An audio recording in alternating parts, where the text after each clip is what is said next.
Hola amigos de FLC, yo soy Luis Carlos Páramo y esto es una emisión más de FLC Connect. Espero que tengan un bonito domingo. Estamos en otra emisión más y como siempre tenemos un invitadazo de lujo, pero también me está acompañando mi amigo Miguel Martínez, como siempre. Bueno, ya es la segunda emisión que nos acompaña.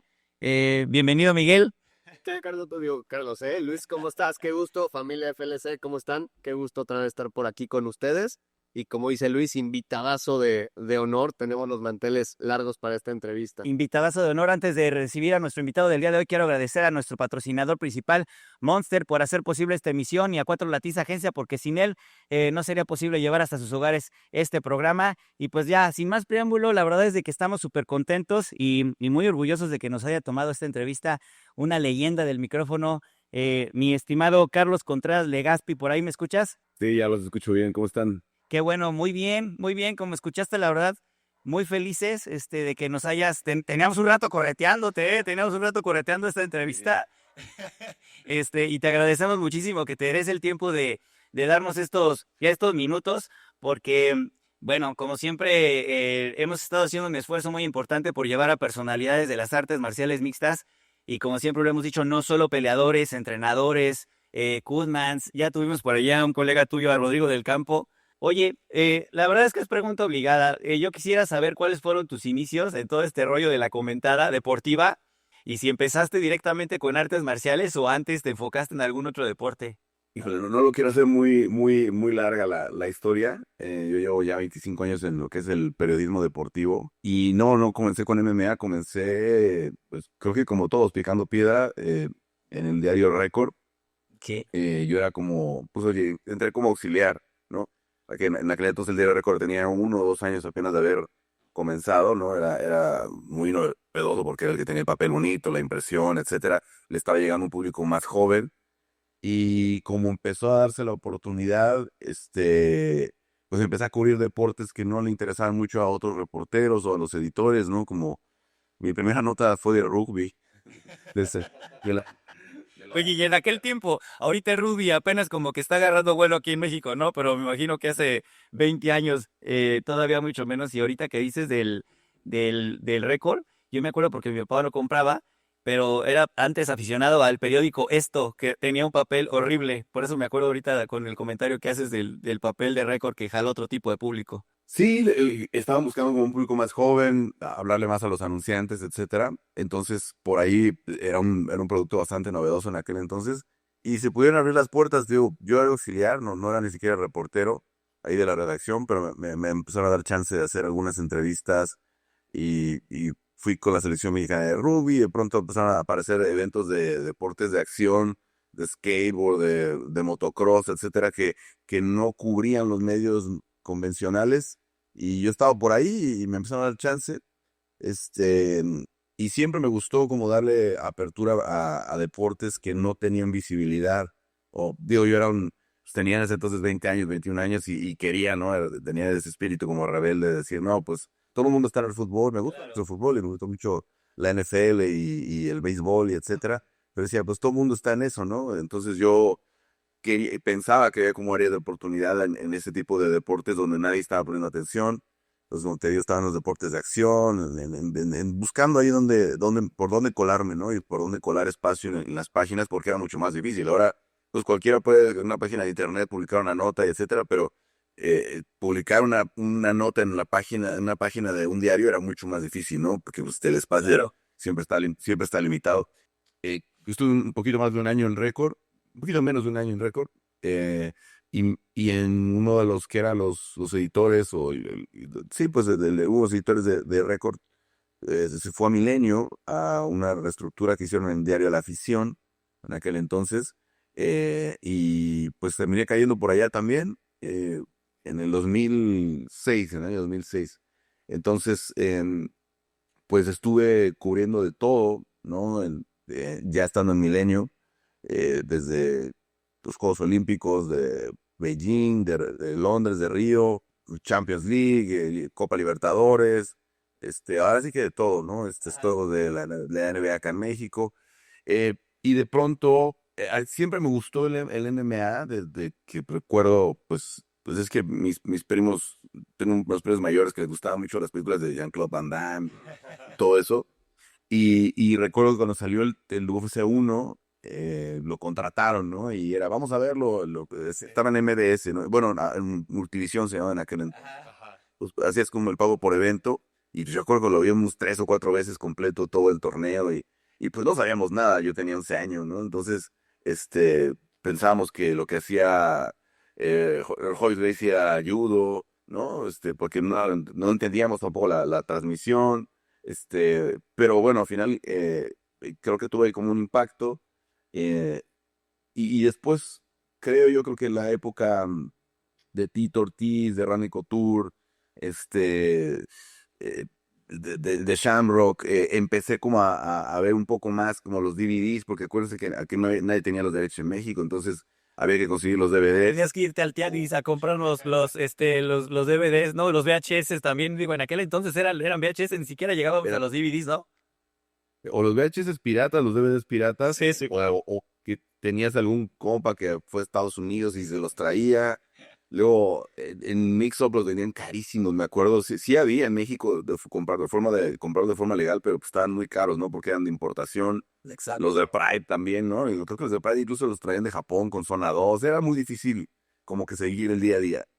Pero luego cuando entra, para poquito antes de UFC 100, Televisa compra los derechos y empieza como ya a ser un poco más fácil acceder a la transmisión semana a semana. Entonces ya fue cuando empecé a ver, pues como todos los sábados, y juntarme con amigos. Yo tenía un amigo que vivía en Canadá, que me había tocado mucho la experiencia que cuando iba yo a Toronto, me tocó un par de veces que peleaba George St. Pierre y ver cómo se detenía todo, ¿no? Que caminabas por los bares y todo el mundo estaba viendo las peleas, claro, y cómo todo el mundo se organizaba para ver las peleas de George St. Pierre.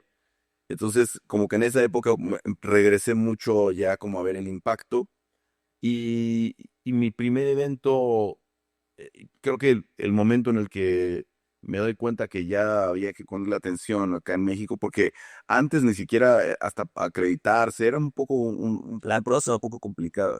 Sí, sí, no, hay una persona de relaciones públicas que ayudaba con la gente de Latinoamérica, en la época de Roger Huerta, cuando recién llegaba Diego Sánchez, te estoy hablando 2008, tal vez 2009, Sí. Leonard García, etcétera, se hicieron como los primeros intentos de llegarle al público latino, ¿no? Y de hablar con los medios de Latinoamérica y decir, oye, pues tenemos este producto. Pero cuando ya fue inevitable fue cuando Caín Velázquez le gana a Brock Lesnar, ¿no? Que fue el boom en impacto. México, ¿no? Brock Lesnar era una figura enorme de la WWE, aunque la gente no conocía mucho de Caín Velázquez. Yo me acuerdo que había mucha gente que ni siquiera sabía qué era la UFC o qué eran las reglas de las artes marciales, pero sabían que había un campeón del peso completo que le había ganado a Brock Lesnar. Sí, Entonces, ahí fue cuando empezamos como en Milenio tratar de darle mayor cobertura. Y Caín hizo un par de giras de medios por acá en las que estuvo en la redacción con nosotros y obviamente Televisa, que en ese entonces tenía los derechos, le dio mucha bola. Entonces se empezó a volver ya más accesible para pedir una acreditación. En el 2011 firman con la Agencia de Relaciones Públicas en México, lo cual ya te facilitaba pues hacer una solicitud de una entrevista.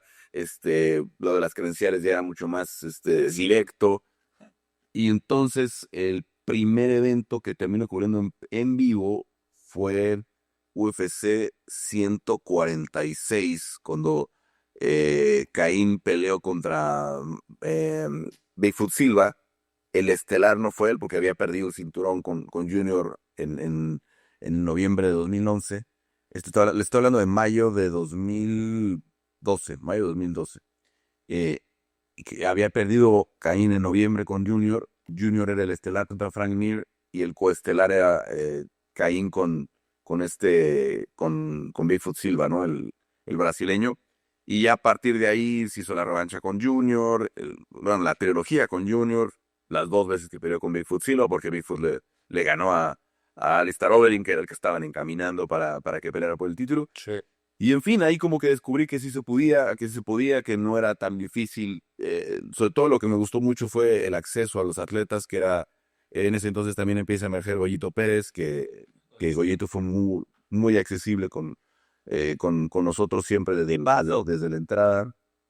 y me dijo a mí, su coach Mike Valle también, porque curiosamente me tocó estar en un evento, me tocó viajar a un evento en Nueva Jersey donde peleó John Jones contra Chael Sonnen, porque en esa cartelera estaba Goyito Pérez, y Goyito se lesiona, entonces ya no llegó Goyito, solo llegó su coach Mike Valle con Leonard García, porque Mike estaba en la esquina también de Leonard García, entonces Mike hacía esquina con muchos de Jackson's MMA, que era, en ese entonces era un gimnasio, digo, todavía es un buen gimnasio, pero era la meca en ese entonces. Sí, claro.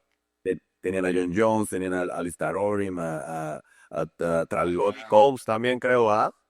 Holly Holm, Michelle Watterson, a Judy Ketzi, que también en ese entonces del MMA femenina era una superestrella, no, y después ir en todas las divisiones, ¿no? Clay Guida, Diego Sánchez, de Carlos Condit, Cowboy Cerrone, en fin, todos ahí fueron, Sí, claro. fueron figuras o estrellas, ¿no? En su momento, y algunos campeones, otros campeones interinos, etcétera, pero que todos llegaron a estar por ahí en el top. Entonces, pues Mike me invita, ¿sabes? Me dice, mira, vente a ver a Goyo a entrenar, vente a ver lo que estamos haciendo nosotros. Y decido ir a Albuquerque. La primera vez fui con Rodrigo, ya que lo mencioné hace rato, Rodrigo del Campo. Luego fui un par de veces más. em, y empecé a darme cuenta de toda la apertura que había, ¿no? De que, vaya, estoy aquí en el gimnasio top del mundo y literal me siento a platicar con John Jones y ha sido súper amable. Y le pido entrevista a Carlos Conit y me la da, y le pido entrevista a Diego Sánchez y también graba conmigo. O sea, empecé a darte cuenta la accesibilidad, porque yo había cubierto, como les digo, todos los otros deportes, desde incluso los atletas olímpicos mexicanos, el fútbol, ni qué les puedo decir, o sea, que tienes que hacer la solicitud de una entrevista con meses de anticipación, y si te la llegan a dar, tienes 5 minutos y sentado aquí en esta banquita dentro del club, porque no puedes hacer mucho más, Claro. y de pronto estar adentro del gimnasio, viendo la vida del día a día del gimnasio y poder aprender todo esto, dije, pues y de aquí soy, ¿no? Entonces, Claro, mucho menos burocrático, ¿no? Más accesible pues para porque, todos. mucha gente a veces critican en el tema del MMA que no se gana bien, etcétera. El atleta de MMA tiene mucho más conciencia de que tiene que conseguir sus propios apoyos, sus propios patrocinios, etcétera, y que los medios le ayudan mucho, ¿no? Que de pronto una entrevista les empieza a dar visibilidad, y eso fue lo que me gustó. Digamos que poder ser parte de eso con atletas que empezaba a ser como algo como Goyo, que yo empezaba a ver que entrenaba 7, 8 horas al día, ¿no? De que en la mañana hacían un poquito de jiu-jitsu, y luego en la tarde se iban a hacer el cardio, y luego ya en la noche, bueno, o en general el trabajo físico, ¿no? Y luego tenía que irse a comer y a descansar un rato, y en la noche tenían la clase de profesionales de MMA, donde a veces había sparring, pero a veces, si no, a veces eran puros drills, y luego en la noche él tomaba su clase de lucha, y luego también tiene sus clases privadas de boxeo. En fin, yo decía, estos tipos están entrenando 8 o 10 horas al día. Claro, de futbolistas, por ejemplo, yo veía pues como acabar el entrenamiento a las 11 de la mañana. Claro, Oye, y además me choca a mí cómo traen los futbolistas, de pronto los comparas, ¿no? Sus bailarinas, ¿no? Acá, para que no se vayan a lesionar. Digo, no tengo nada contra los futbolistas, pero la verdad es de que no es un deporte que yo sea muy afín. Sí, claro. no, a ver, digo, a mí me gusta mucho, pero sí me da cuenta la diferencia de, pues, el trato, y a ver, pues que también, pues, si hay una industria en el mundo del deporte que genera mucho dinero, es el fútbol, ¿no? Entonces, pues creo que el futbolista ya da por sentado de que, pues, a mí me tienen que venir a ver todos al estadio, y a mí me tienen que pagar muchísimo dinero y tal, tal, tal, y el peleador de MMA tiene que trabajar mucho más para llegar a esos estatus, ¿no? Claro. De superestrella. Entonces creo que eso fue lo que me gustó mucho, ¿no? Como les decía, desde el principio yo quería como apoyar deportes donde no había mucha atención, y desafortunadamente cuando empecé a hacer como con el skate, con el surf, pues, cubrí los X Games también, y andaba ahí siguiendo a los mexicanos y los latinos, no había creo que no, es muy difícil en los deportes de acción que los mexicanos destaquen, y de pronto en el MMA empecé a ver, dije, no, a ver, aquí Goyito Pérez ya se va a meter al ranking, ¿no? Y hoy, pues bueno, tenemos 3 peleadores que fueron campeones, hay 21 mexicanos en el roster de UFC. Yo cubro en general a todos los latinos, no nada más a los mexicanos, sino a los de habla hispana. Entonces son 56, 57, tengo que revisar la lista porque ahorita en Contender Series están firmando algunos, pero son 56 o 57 que vienen de Latinoamérica, ¿no? De Venezuela, de Colombia, de Chile, de Ecuador, de Argentina, de Perú, de México, de Cuba, de República Dominicana, y en qué deporte de, digamos, del tier A de los deportes en Estados Unidos puedes ver eso, ¿no? En las grandes ligas tal vez, ¿no? Con el deporte de béisbol de grandes ligas que hay venezolanos, mexicanos, dominicanos, pero nada más. En la NFL, en la NBA, No, muy difícil, ¿no? no figuramos. Puertas, y se abren tantas puertas. Y acá sí, ¿no? Hay mucha apertura, como obviamente tenemos divisiones, etcétera. Pues puede ser un 125 y competir, ¿no? En la NFL, pues no hay receptores chaparritos, ¿no? O sea, por muy chaparritos que sean, miden 1,85, ¿no? Son 115 kilos.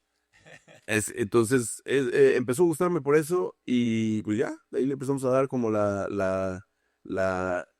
yo en la medida de mis posibilidades a cubrir la mayor cantidad de eventos posibles. Mientras estuve en Milenio de 2006 hasta 2019, yo creo que cubrí unos 50 y tantos eventos tal vez en persona. Estaba tratando de hacer unos pues 4 o 5 al año, ¿no? Al menos. Ya empezaba a seguir a Brandon, ya empezaba a seguir a las peleas de Yair. Creo que solamente me perdí una de Goyito, desde la primera que fui, que fue la tercera. Eh, en fin, traté ya como de empezar a seguir puntualmente los peleadores mexicanos. Y después viene la pandemia, y ahí fue cuando tomé la decisión ya definitiva de quedarme en el MMA, y me empecé mucho a Las Vegas. Y la ventaja que teníamos en esa época era que, aunque era muy difícil, eh, tenías que pasar la prueba en el aeropuerto. Tenías que pasar la prueba en el aeropuerto. Ya me quedaba 5 o 6 semanas en Las Vegas y teníamos evento tras evento, ¿no? Era evento el martes en el Apex, luego teníamos el Contender Series, perdón, evento el sábado en el Apex y el martes en el Contender, etcétera. Entonces, en 2 meses podía cubrir 7 o 8 eventos, ¿no? Claro, y Estaba bien intensivo.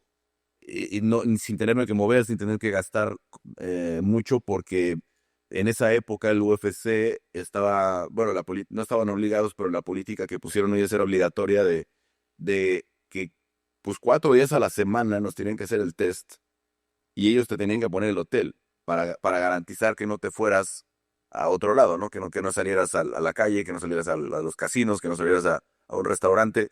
Entonces te hacían el test a la 1 o 2 de la tarde y a partir de ahí te tienes que quedar encerrado en el hotel, sí. ¿no? Entonces, pues me ahorraba el hotel además, ¿no? Porque entonces se facilitaba mucho poder estar haciendo esas coberturas, y fue cuando empecé ya como a ser muy constante, y al final del 2020 me llama la gente de ESPN Deportes, que es la versión US Hispanic, o sea, los que hablan español en Estados Unidos.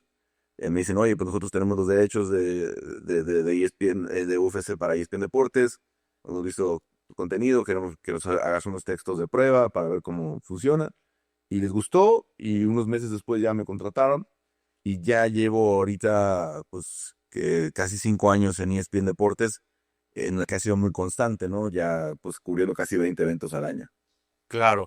Oye, Carlos, y una pregunta, ahorita que mencionas del UFC, del número 1, que creo que fue en el 93, corrígeme si estoy equivocado.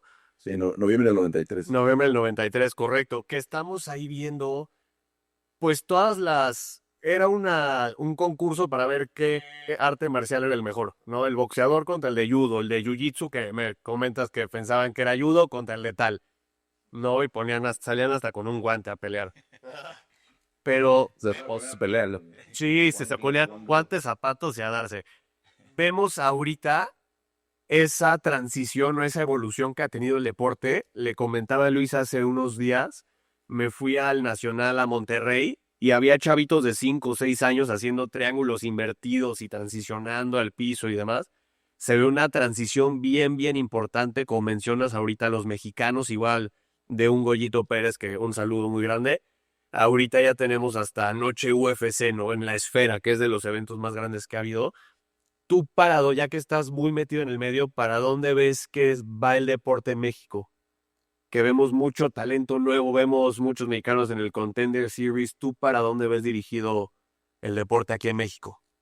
Bueno, obviamente vemos un crecimiento muy, muy importante, ¿no? Como decías, pues yo, un punto creo que también de inflexión muy grande, que fue cuando aparece UC Faipas en la jugada, y empieza a voltear a Latinoamérica, no solamente a México, ¿no? Porque yo me acuerdo cuando empezamos a cubrir esto en 2012, 2013, había pocos eventos, era muy difícil, o sea, estaba, me acuerdo en la Ciudad de México, XFL, Extreme Combat, que de pronto agarraban una buena racha, hacían 4 eventos y luego no sabías cuándo era el siguiente, ¿no? Y así era en todo el país, ¿no? Y eso era algo que jugaba muy en contra del peleador mexicano, porque mientras menos peleas tuvieras de experiencia, pues era más difícil que llamaras la atención, ¿no? Por la cuestión del récord. Claro. Y luego porque también por el tipo de rivales, etcétera. Entonces, cuando empieza a suceder eso, cuando empiezan a emerger también los gimnasios como, por ejemplo, Lental Gym ahí en Tijuana, o los Boom Breakers en la Ciudad de México, que empiezan a llegar muchos peleadores de Sudamérica, ¿no? Que literalmente se dan cuenta que aquí había más peleas en la Ciudad de México, en Tijuana, etcétera, en Monterrey, donde hace mucho, por ejemplo, Lux Fight League, etcétera, y se dan cuenta que dicen, a ver, aquí hay eventos, Y puedo imaginar el lector.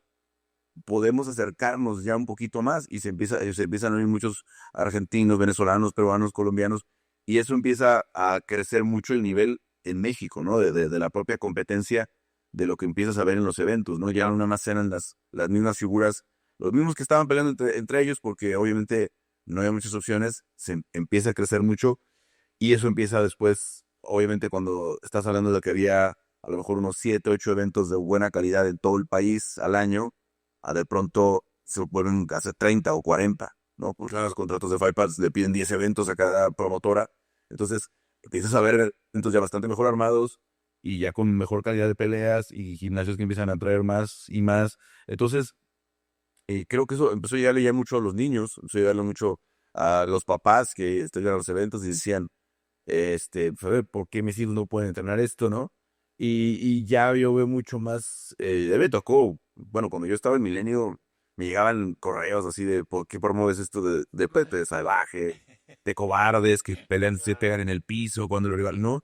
Yo ya no sé si es porque ya no me llegan esos correos o porque ya cambió mucho la La percepción. gente está entendiendo un poco más bien el deporte, ¿no? Pues antes era ilegal en Nueva York, creo que hasta McGregor un poquito antes lo legalizó en Nueva York, pero sí era hasta satánico. La primera fusión regulada en Nueva York es la de McGregor. De eso tenían que ir a Nueva Jersey. Pero la de UFC 105, cuando le gana a Eddie Álvarez.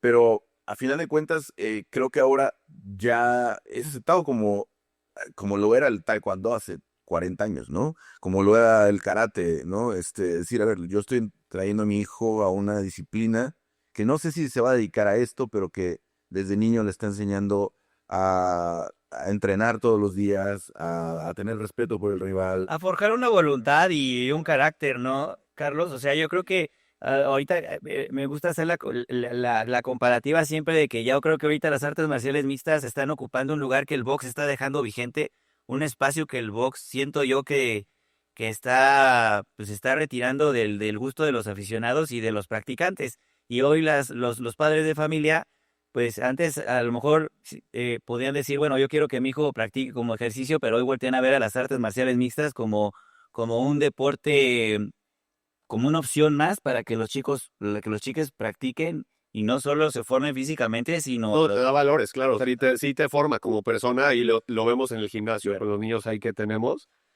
Pues sí te forma y te cambia y te forja carácter y esfuérzate por lo que quieres. Y yo creo que es un camino muy bueno para los niños, ¿no?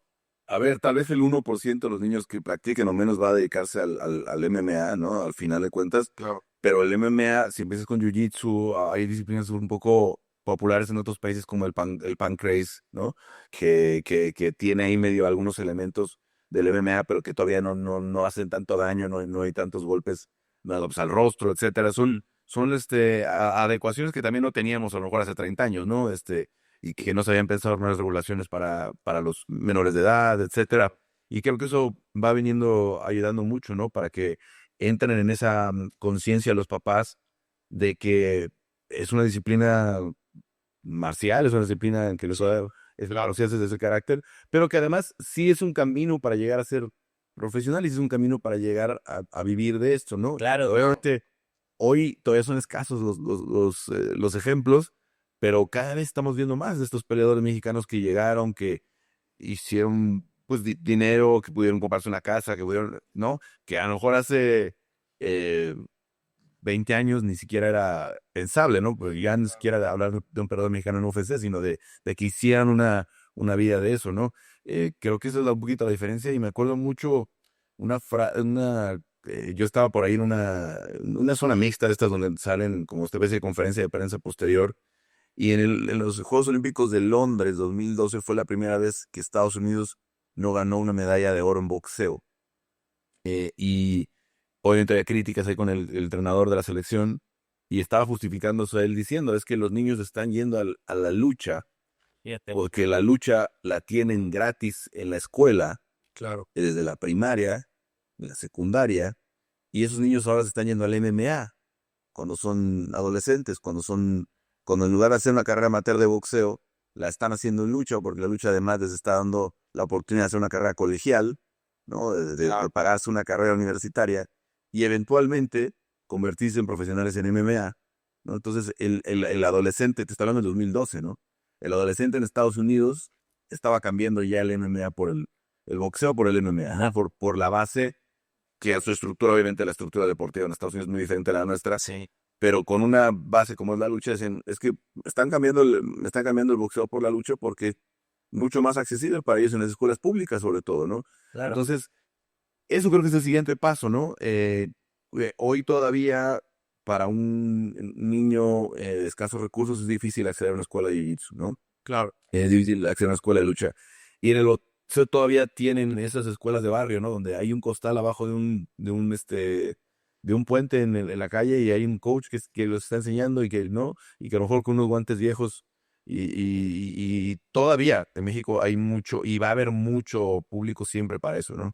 Pero creo que el siguiente paso es todo esto, o sea, a nivel federativo, ¿cómo pueden lograr que se acceda más a niños de escasos recursos que empiecen a practicar de edades tempranas, ya que empiecen a luchar, que empiecen a hacer ya las modalidades de MMA que hay para menores, o empezar desde Jiu-Jitsu, etcétera, pero que no dependa solamente de que el padre tenga los recursos y el tiempo, ¿no? Claro. Porque no nada más es que tengas para pagarles el gui y las clases, sino llevarlos todos los días y vente a los torneos y vamos al nacional y vamos al estatal y, ¿no? Y vamos a pagar hotel Y el equipo y la alimentación y todo lo que conlleva también desde chavos, forjarlos en ese sentido, pues también les tienes que enseñar que no también no es entrenar, también tienes que cuidar, tienes que dormir bien, tienes que comer bien, tienes que... Que eso lo complica, lo vemos en el gimnasio, ahí te digo, con los niños, a veces hay clase especial, sábado 7 de la mañana. Puta, los niños son los primeros en estar puestos y los papás, no, como que es muy temprano, que no sé qué. Entonces, justo va desde esa inculcarle esos valores, esa disciplina, ese amor por lo que estás haciendo o el respeto de hacerlo, ¿no? Claro, Que creo que se está haciendo muy bien y en gran parte igual por gente como tú, Carlos, que está poniendo este deporte pues allá afuera, ¿no? Muchas veces o antes era no es que eso es súper agresivo y como gallos en una jaula y sangriento, ¿verdad? Sí, sí, sí, y ya hay gente que pues cubre este deporte y que se dedica y le puede enseñar a la gente de qué se trata, ¿no? Que no solo es date en la torre, también hay un sistema de valores y de entrenamiento que tal vez no se ve, que pues hay gente que lo pone allá afuera. no, definitivamente creo que hay una profesionalización alrededor de todo esto, además de ser un espectáculo cada vez más regulado, o sea, un deporte en crecimiento que está generando millones de dólares a nivel mundial, que la gente lo ve como una opción de ejercicio. Con todo este crecimiento que ha habido en México y de las grandes figuras que ya hoy ya están jalando, o sea, ya van colgados de la cola del cometa, muchos de los que están practicando hoy, que son amateurs, que están debutando a nivel profesional. ¿Tú qué figuras ves hoy que están haciendo en UFC o en las artes marciales en México? ¿A quién ves que puede empezar a destacar próximamente? Uy, es que, a ver, una por ejemplo, de los mejores, o de las sensaciones más gratas que me ha tocado vivir en esto es, pues cuando un peleador, no sé en cuántas veces, yo creo que ya son unos 50, 60 mensajes que tengo de gente niños desde 15, 14 años que me escriben, tú un día me vas a entrevistar, ¿no? Claro. Qué padre. Yo un día voy a estar en UFC y tú me vas a entrevistar, ¿no? Y han sido muchos y varios que gratamente, pues me ha tocado ver todo el desarrollo de su carrera desde que tenían 16, 17 años, ¿no? Uno, por ejemplo, es Daniel Sehuber, ¿no? Me acuerdo, la que tenía 17 años, peleó muy bien y me dijo, tú me vas a ver en UFC, ¿no? Y me tocó estar todo el proceso que pasó, tanto en combate en México, cuando va a Contender, estar ahí la noche que ganó en Contender, su debut en UFC, ahora hasta la última en Nueva Orleans, ¿no? Que la perdió desafortunadamente, pero estábamos ahí, o sea, eh, muchos así, muchos casos así. Entonces ahora, ¿sabes que veo, por ejemplo, con obviamente hay los resultados de las elecciones amateur fueron desde los juveniles, ahora desde los 13 años fueron muy buenas, ¿no? Por ejemplo, uno de estos casos es una chica que se llama Ginger Molinares, que es de Mexicali, que me escribió y me dijo, oye, yo un día voy a llegar me dijo, voy a ser campeón mundial y me vas a entrevistar, ¿no? Y dije, no, pues bueno, cuando califiques al mundial platicamos, nada más cuéntame, veme contando cómo vas. Y te estoy hablando de una niña que tenía 12 años, hace 2 años, ¿no? O sea, que ya era bastante activa en el Instagram y todo. Y me fue dando el proceso. Me dijo, "Pues, fui a tal torneo y pues gané porque no llegó nadie más, ¿no? Y le he asumido puntos. En mi división, ¿no? Y gané y gané tal, y ya voy al estatal, y ya voy al nacional, y entonces ya cuando calificó al mundial grabamos la primera entrevista, pero fuimos como llevando todo el proceso, y la entrevista que hicimos nosotros, ella dice, no, pues que ella había entrado al gimnasio, y dice, no, pues mi inspiración era Alexa Moreno, pero luego cuando cambié de la gimnasia al MMA, pues quiero ser como Alexa Grasso, me encantaría entrenar con ella y tal. Y yo lo puse en Instagram y Alexa le contestó en la publicación y ahora Alexa le ha tirado mucha buena onda y ya entrenaron juntas y todo. Entonces, me parece un poco difícil verlos de estos chicos, ¿no? Que están ganando campeonatos mundiales a los 15 años, ¿no? Claro. O que están llegando a las finales. Ver ahorita cuáles son los que vamos a ver en 8 años, 10 años en el UFC. Pero lo que es cierto es que ya los vamos a ver a esas edades, ¿no? Acabamos de ver a Santiago Luna, que debutó a los 21, Sí. ¿no? Y que él venía en una base de lucha en Tijuana, aunque obviamente pues, ahora está viviendo en San Diego, pero eh, el propio Rosas Jr., ¿no? Que aunque tuvo que competir por Estados Unidos, porque estaban viviendo en Estados Unidos su familia y todo, cuando compiten por Estados Unidos, los tres hermanos compiten por Estados Unidos en la IMAD, pues que sus papás son de Iztapalapa, su familia, su hermana Kenia, la mayor de ellos que también pelea, nació aquí en México. Esos torneos creo que son los que tenemos que estar como muy pendientes de cuáles se logran mantener, porque a veces un niño que gana a los 13, 14 años, después encuentra otro camino en la vida, ¿no? Le gusta estudiar algo, ¿no? Etcétera. Pero creo que de esos vamos a ver muchos casos, ¿no? De que en 7, 8 años ya los vamos a ver peleando en Contender, ¿no? Este, otro particular, por ejemplo, ahora no se vieron las peleas de esta semana, pero Sofía Montenegro, la argentina, Ajá. que ganó su contrato aunque perdiera a pelear. En la semana antes, su coach, que lo conozco porque trabaja con Esteban Ribovich, que también está en UFC, que ha tenido varios peleadores por ahí que me ha tocado estar en la esquina. Su coach se acercó y me dijo, para nosotros tú eres la cara del periodismo de MMA porque eres el único que siempre está. Sí, ¿no? claro. Y Sofía le dijo, y es que Carlos es el que hizo mi primera entrevista, ¿no? A mí no me había entrevistado nunca hasta que llegué aquí al Performance Institute, ¿no? En México y nunca había hecho una entrevista a nadie. Entonces, creo que es un poco difícil verlos. En el Performance Institute tenemos a 4 o 5 que creo que en el futuro van a estar por ahí, ¿no? Hay algunos que me gustan mucho, como César Vázquez, que tiene 21 años y ya tiene como 14 peleas pro. Sí. Hay un chico que le dicen Yoshi, que viene de lucha, que tiene solo peleas amateur, pero creo que en 4 o 5 años pudiera estar ahí ya una carrera de MMA, ¿no? Hay que poner mucha atención, tanto en eso que están en los torneos, y también ese camino que creó el UFC, que es el Performance Institute de la Ciudad de México, donde en la primera academia, generación de la academia, decidieron, bueno, vamos a traer de toda Latinoamérica, ¿no? Pero ahorita sí, como que ya Dana White les dijo, a ver, está perfecto que desarrollemos la región, pero lo que yo quiero es campeones mexicanos, ¿no? Fíjate. Así de que ahorita es el mercado mexicano, ¿no, Carlos? Tiene una perspectiva muy clara, ¿no?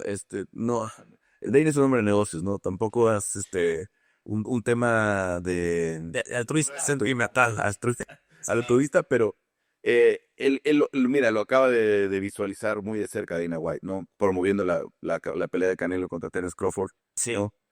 Pues él lo comentaba en entrevistas ya hace 3 o 4 años, decía, a ver, ¿quién es el mayor vendedor de pavos por evento actualmente? Pues el Canelo Álvarez. ¿Y quién compra los pavos por evento de Canelo Álvarez? Pues los mexicanos. Entonces hay un mercado al que UFC no está atacando o al que UFC no está llegando lo suficiente al menos, ¿no? Porque así ya tenías mexicanos como Brandon Moreno que fue campeón, como Alexa Grasso que tuvo el estelar en la primera noche de UFC y coestelar en la segunda, Jair Rodríguez que fue campeón interino, Irene Aldana que peleó por el título, ¿no?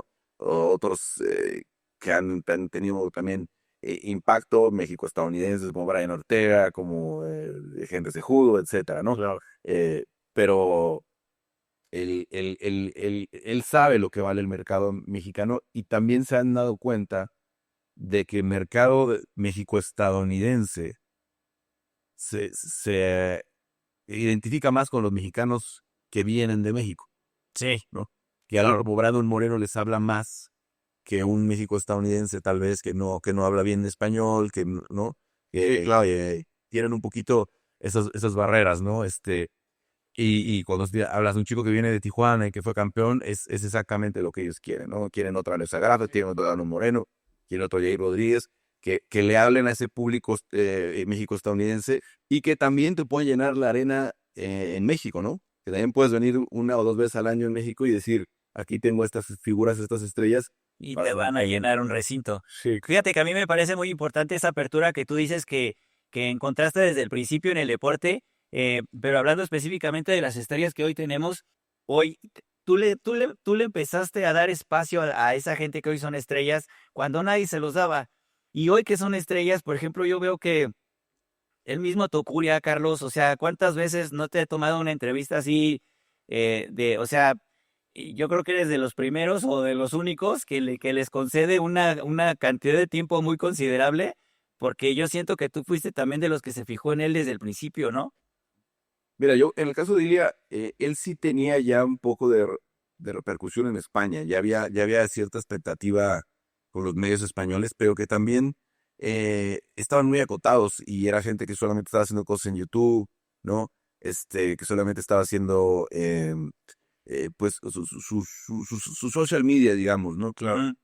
Y en el caso de Ilia, para él representa mucho, pues, ¿por qué cruzó una barrera que a lo mejor en México no se ha cruzado en los medios con un Brandon Moreno, por ejemplo, o con Alexa, ¿no? Que tienen todo el carisma, tienen toda la capacidad también de ser superestrellas y, y ellos no han cruzado esa barrera que sí cruzó Ilia, ¿no? Ilia está en las portadas del Marca, que es el diario más impreso en el mundo, creo que ahorita, ¿no? Creo que todavía imprime 1 millón de copias. En España todavía se lee mucho el periódico impreso. Están en el Marca, en el Mundo Deportivo, en el AS, en todas las portadas de los diarios, ¿no?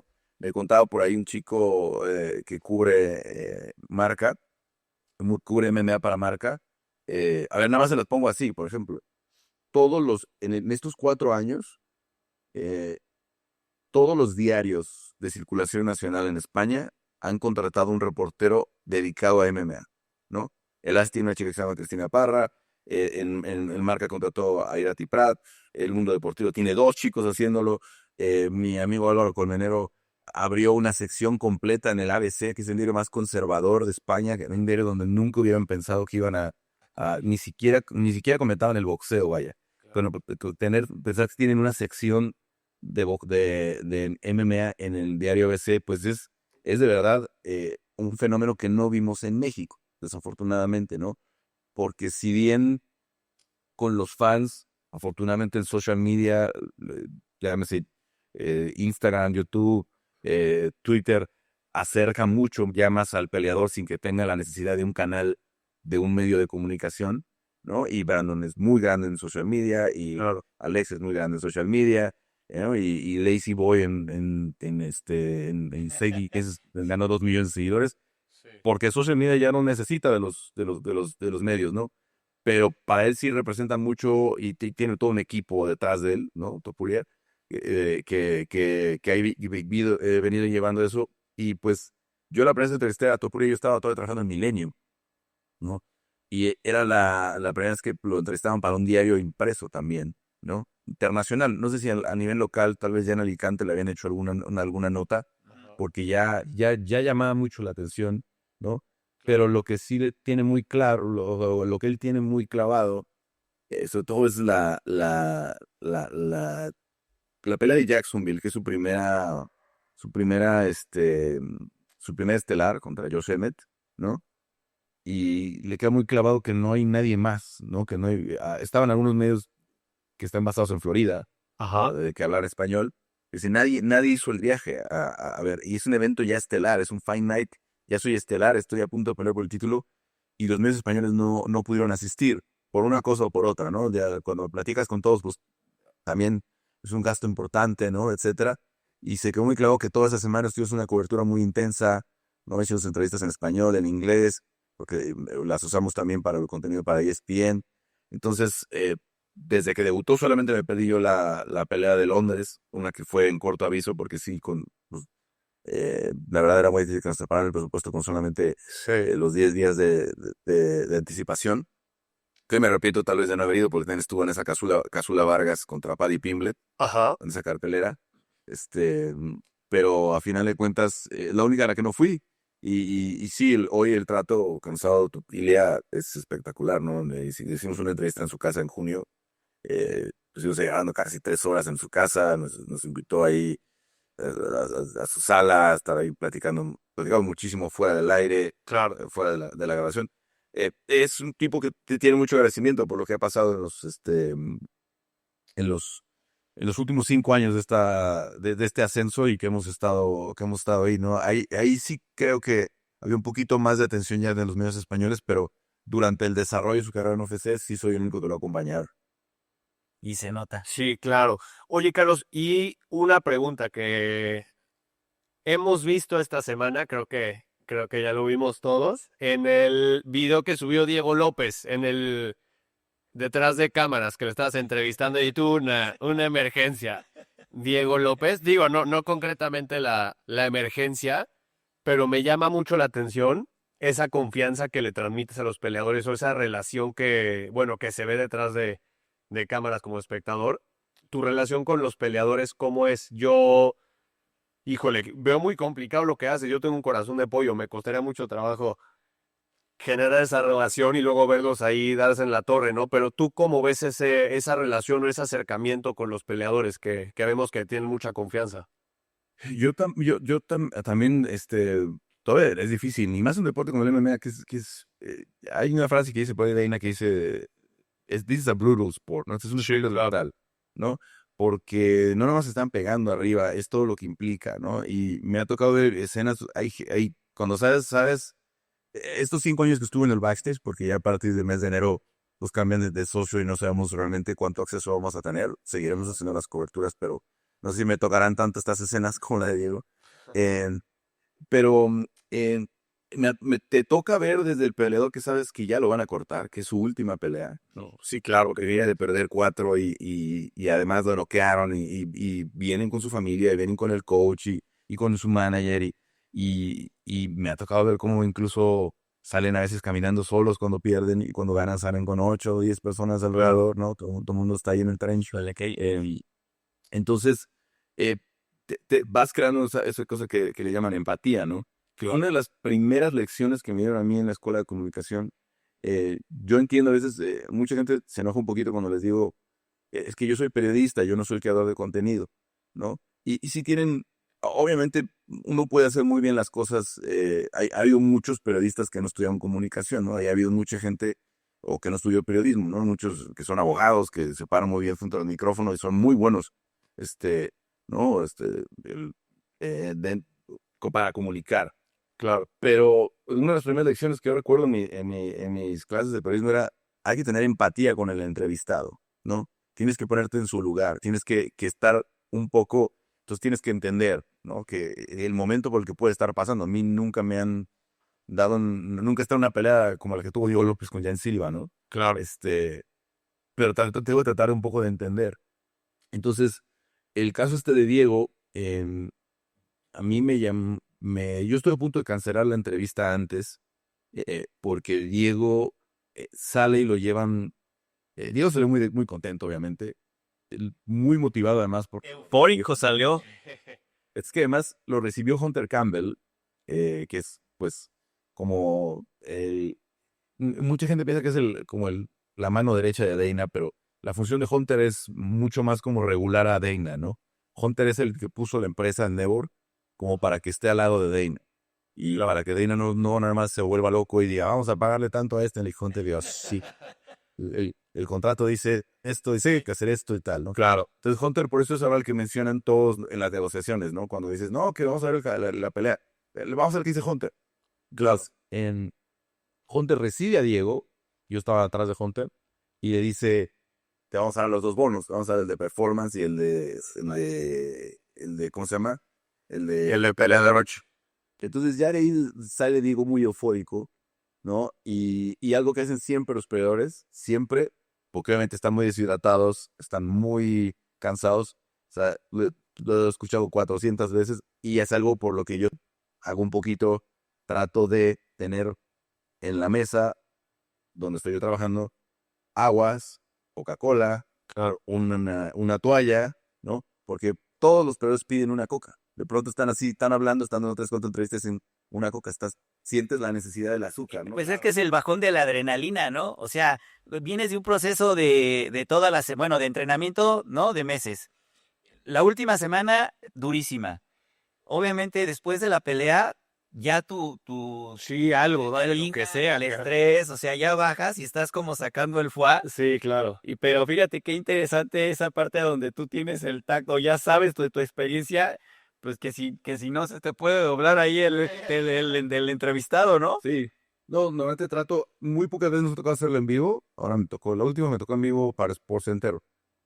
Fue con Max Holloway ahora que le ganó a Poirier en Nueva Orleans. Sí. Pero normalmente tenemos unos minutos para mandarlo y que sea como lo que le llama tape delay, ¿no? Que no sea exactamente en vivo. Entonces les digo, ¿te estás bien? Siéntate si quieres un ratito, necesitas agua, ¿no? Trato de darle un mayor confort después porque vienen de una pelea. Entonces, Diego salió, vio una entrevista en inglés para lo que llaman la zona mixta en inglés de ESPN y después le tocaba conmigo, pero me dijeron, es que va en vivo para Fight Pass en Brasil. Entonces, me saltaron a mí, se fueron con Fight Pass Brasil, hice un par de entrevistas para México, para Office Español, y se empieza a sentir mal y se sentó, pidió sentarse un ratito, ¿no? Y como para respirar. Y yo en ese momento le dije al equipo de Relaciones Públicas de UFC, le dije, si ya se siente muy mal, no hay problema, ¿no? Yo les explico que no, que ya no pudo hablar con nosotros, ¿no? Que en ese interim en el que estuvo, se sentó y esto, le llevaron un par de rebanadas de pizza, de una coca, le dieron no sé cuánto Gatorade, pero fueron varias botellas de ese amarillo. Y afortunadamente no se ve en el cuadro porque mi cámara está fija, Sí. pero lo que vomitó Diego prácticamente fue puro Gatorade amarillo, ¿no? O sea, ya todo lo que todo era líquido amarillo prácticamente, ¿no? Claro. No es la primera vez que me pasa, la verdad es que yo nunca publico eso por respeto a los... Claro. Claro. Me ha tocado que de pronto están hablando y empiezan a sacarles un pulso en la nariz, ¿no? Paramos la entrevista y ya les paso, como les digo, trata de tenernos una toalla de papel o una toalla de las que van dejando, porque va pasando las esquinas y de por ahí dejan las toallas limpias, porque entonces tenemos una toalla porque de cualquier cosita empieza a sangrar, órale, ¿no? Límpiate y la vuelvo a hacer. Me ha tocado hasta que se caiga un diente por ahí. De recuerdo te lo hubieras llamado. Así, ¿no? El collar desde que yo de 10. Oye, lo estaba recuperando Carlos en cada pelea, de comiendo del piso. Oye, Carlos, y tal vez no después de una pelea yo... Pero quiero aclarar que Diego fue el que decidió publicarlo, ¿eh? Yo no lo iba a publicar. Sí. Pero no instale, porque de hecho yo publiqué la entrevista, la repetimos la entrevista completa, y Diego fue el que, pues, su equipo de su videógrafa me escribió, me dijo, oye, Diego quiere el clip. Y decidieron subirlo. Ustedes la miren, eso es de ustedes, ¿no? Claro, de acuerdo. Oye, Carlos, ¿y cómo ves? Tal vez no después de la pelea, pero antes de la pelea sabemos que es bien complicado el tema del corte de peso. No, los que lo hemos hecho, lo único que quieres es acostarte y no saber nada nunca de nadie, nada más. Pero pues digo, tienes que hacer entrevistas y demás cuando estás en corte de peso. ¿Tú cómo sientes el cambio de carácter o el cambio de ese acercamiento que puedes tener con los peleadores cuando están en corte de peso? ¿Cómo cuidas esa parte para que no sea tan irritable el peleador o la interacción? Sí, a mí me sigue impresionando, ¿no? Que algunos, tú, bueno, te das mucho cuenta quién está cortando bien y quién está cortando mal, ¿no? Claro, en arriba, quién va a tener una mala noche, Claro. porque obviamente para nosotros solamente nos llegan unas cuantas entrevistas, ¿no? Pero nada más como para que hay una zona, en la zona en la que ahora yo hago las entrevistas, que es la zona de partners, de socios, en donde está, por ejemplo, el partner de Australia, el partner de Inglaterra, el partner de Canadá, el partner de Brasil, el partner de Estados Unidos en español, que soy yo. A veces mis compañeros de ESPN en Latinoamérica también, que ellos están basados en Miami, que también a veces van a algunas de estas coberturas. Y muchas veces, o casi siempre, pues todos queremos hablar con los mismos, ¿no? Obviamente todos quieren entrevistar al estelar y el coestelar, ¿no? Sí, claro. Al campeón y al retador.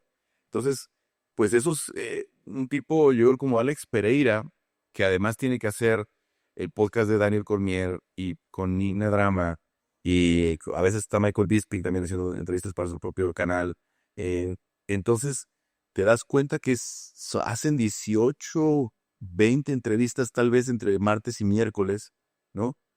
Y que pueden ser yo trato de hacerlas de menos de 7 minutos. Tengo ya como mi límite más o menos ahí de no desgastarlos tanto. Ajá. Pero de pronto sí veo a mis compañeros de Brasil que les hacen entrevistas de 18 20 minutos el martes y luego el pospesaje les hacen otra.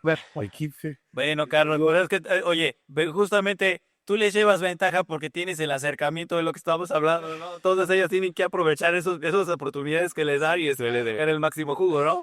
No, pero es que ellos también son partners, ellos también tienen el acceso Igual que tú. para todas las carteleras. Sí, ellos son los que pagan los derechos, como te digo, en Australia, en Brasil, etcétera. Entonces a mí me sorprende un poquito. Yo sí trato cuando veo a alguien que está mal, ¿no? Y lo hablo en persona he tenido pocas experiencias malas, pero me acuerdo una que Irene, cuando Irene falló en el peso en UFC 264, Ajá. justo cuando la última de Conor, por cierto, que también peleó Ilia ese día y todo, había varios ahí contenidos interesantes para mí. Irene no dio el peso eh, y yo tenía entrevista con ella post-pesaje. Yo hago ahorita unas entrevistas post-pesaje con los que hablan español, que las usamos para Sports Center. Son entrevistas muy cortitas, de 1 minuto 20, ¿no? Que ya es básicamente, ¿cómo sentiste ya la energía? ¿Ya tuviste el careo? ¿Cómo viste? No, pues ya, mañana voy a noquear. Listo. Decían 2 premojas. Claro, máximo. Porque además para el espacio de televisión no dan para mucho más. O sea, es 1 minuto y medio máximo. Ese día Irene estaba muy mal todavía, después de haber fallado el peso y todo. Se notaba que se sentía mal. Y sí, cuando terminó la entrevista, o sea, la grabamos, pero cuando terminó la entrevista le dije, si no te sientes mal, con toda confianza, dime, hoy no me siento bien, ¿no? Claro, dile al equipo de relaciones públicas, hoy no me siento bien. Y lo tendremos que comprender, porque si no estás pasando por un proceso durísimo de corte, ¿no? Etcétera. Y otra cosa que sí también creo que ha cambiado ya mucho es que ya la incorporación del equipo del Performance Institute del UFC ha ayudado mucho a que los cortes sean menos agresivos. Y Sí, no claro. veo que ya no sean duros porque siguen siendo durísimos, pero el equipo del Performance Institute ya lo está monitoreando. A veces era una incógnita. Antes llegaban los peleadores de UFC al martes, que era el check-in, que es cuando llegan y los registran y todo, y les daban $500 para su comida, ¿no? Sí. Viático. A lo mejor a las estrellas les daban más, pero los que me tocó ver a mí les daban $500, estos son tus viáticos, y con eso pues comes de aquí al Al sábado. al sábado, ¿no? Y ya se iban todos al supermercado, ¿no? Y ya los veías en el Whole Foods trayéndose lo que ellos estaban acostumbrados a comer, o no, si traían un nutriólogo, etcétera, etcétera. Ahora la mayoría de los peleadores traen a su propio nutriólogo que está sincronizado con el equipo del UFC. Claro. Entonces, el Performance Institute les va monitoreando 2 meses antes o cómo van y su nutriólogo les dice, pues estamos en esto, ¿no? ¿Y qué estás comiendo? No, pues dale esto y súbele esto y tal, tal, tal. Entonces ya traen, cuando llegan el martes, la gente del Performance Institute ya saben quién va a batallar. Claro, y quién viene bien en peso, ¿no? Entonces es un monitoreo ya mucho más, les entregan su dieta completa, desde el lunes, martes, sus 3 comidas, y si tienen que todavía tomar algún suplemento, les dan la cantidad de agua necesaria, o sea, si necesitan tomar 2 litros de agua, les dan sus 2 litros para cada día, y etcétera, o sea, para que ellos no se tengan que preocupar nada de eso. Entonces, eso sí creo que ha ayudado un poco a que, sobre todo los martes y miércoles, es cuando hacen las labores de media day, em, estén de mejor ánimo, ¿no? Con mejor actitud, definitivamente, ¿no? No, y además, creo que Sí, ahora pasó con Jalsi en San Antonio. Hicimos una entrevista muy buena también, previa al combate. Y de pronto me dijo, oye, necesito comer, ya no aguanto. Entonces, dije, está bien, aquí te digo, regresa media hora, 1 hora, cuando tú quieras. Tengo cocas y toalla y otras cosas. Preferir que estés de buenas, ¿no? Pues sí, claro, ya, ¿no? A ver cómo te están, pues te están aquí obligando a que estés dando otra entrevista cuando ya estás muriéndote de hambre, ¿no? Y sí, en este caso, yo sí he visto un cambio radical en el tipo de alimentación que tienen la última semana, Sí. pero todavía hay peleadores que, que también es en parte decisión del UFC, en parte decisión de ellos, que están en divisiones donde no deberían estar. Claro. Oye, Carlos, ¿y tú por qué crees? No estoy tan empapado del tema como lo hacen en One Championship, pero tengo entendido que en One tienen un tema de cuidar mucho el porcentaje de agua, creo, de hidratación del peleador, ¿no? Para evitar esos temas. ¿Por qué en la UFC no están haciendo algo así, tal vez para cuidar un poco más el corte del peleador, la integridad, no sé.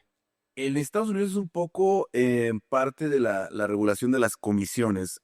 Por ejemplo, en California, si no tengo la cifra exacta porque va por divisiones, pero hay un porcentaje, ¿no?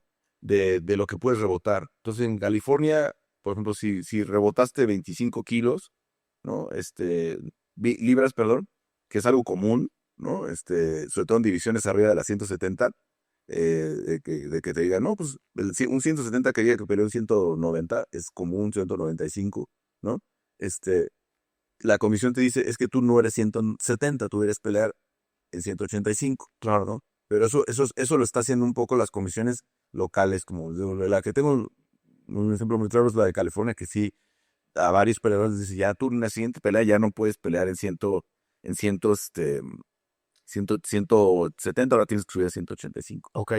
No sé qué tan efectivo ha sido lo de One Championship, porque para ellos, por ejemplo, alguien como John Lineker sigue perdiendo, sigue fallando en el peso, o sea, mientras los estuvieron regulando. Entonces, y yo creo que y un día con más tiempo, hay todo un tema en el que creo que se puede reestructurar, ¿no?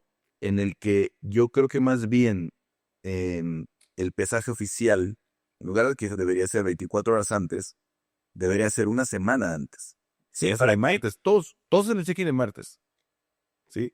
Entonces, si tú vas a poner 145, tienes que llegar en 150 el lunes. ¿Sí? O el martes. Para que no estés cortando peso y rebotando peso. Para que tu peso no fluctúe toda esta semana. Primero vas a bajar 20 libras y luego vas a subir 35, ¿no?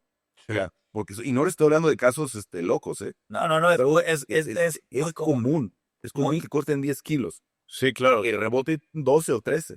Es común. No es, claro. no es un caso que estás hablando nada más de Kevin Gastelum. Es de que estás hablando de gente que hace cortes muy agresivos. Sí, claro. Si tú desde el martes que haces el check-in, porque todos hacen el check-in el martes, todos a reserva de un super short notice o que un avión se perdió, por cosas así, pero normalmente todos se presentan el martes. En el caso de UFC, que es la que tiene mayor presupuesto y porque obviamente hay promociones que los tienen un día antes del pesaje nada más, no dos, pero si tú el martes le dices al peleador que va a pelear en 145, tú tienes que llegar en 150 máximo, ya no le vas a dar oportunidad de cortar ni de rebotar.